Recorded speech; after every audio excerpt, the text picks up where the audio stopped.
और तभी भैरवनाथ भी माँ वैष्णो देवी का पीछा करने लगते हैं। लेकिन माँ वैष्णो देवी सबसे पहले वहाँ आती हैं जहाँ पे आज दर्शनी द्वार मौजूद है। वहाँ उनको हनुमान जी मिलते हैं। थोड़ा आगे चल के हनुमान जी माँ वैष्णो देवी से कहते हैं कि उन्हें प्यास लगी है और आसपास कोई पानी का साधन भी नहीं है। तभी माँ वैष्णो देवी अपने एक बाण से एक जलधारा की उत्पत्ति करती है जिसे बाण गंगा कहा जाता है।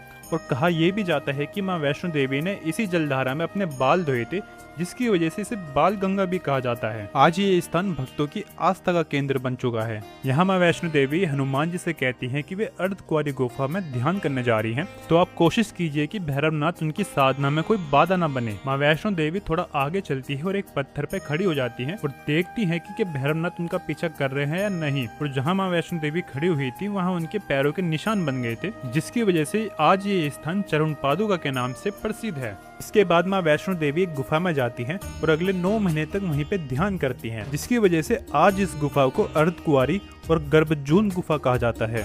लेकिन किसी कारण भैरवनाथ यहाँ आ पहुंचते हैं और युद्ध की चुनौती देते हैं। लेकिन माँ वैष्णो देवी गुफा की दूसरी ओर अपने बाण से एक रास्ता बनाकर एक दूसरी गुफा में चली जाती हैं, जो आज पवित्र गुफा के नाम से प्रसिद्ध है। लेकिन भैरवनाथ उस गुफा तक भी आ जाते हैं और युद्ध की चुनौती देते हैं। लेकिन इस बार हनुमान जी उनसे युद्ध करते हैं और ये युद्ध काफी लंबे समय तक चलता है। माँ वैष्णो देवी का सबर का बाण टूटता है और माँ वैष्णो देवी अपना विराट रूप धारण करके, जो कि काली का रूप होता है, वो धारण करके भैरवनाथ का वध करती है, जिसमें वह भैरवनाथ का सर धड़ से अलग करती है और उनका सर पवित्र गुफा से 3 किलोमीटर दूर जाके गिरता है। और आज वे स्थान भैरव मंदिर के नाम से प्रसिद्ध है। अपने अंतिम क्षणों में भैरवनाथ को अपनी गलतियों का एहसास होता है और माँ वैष्णो देवी से क्षमा मांगते हैं।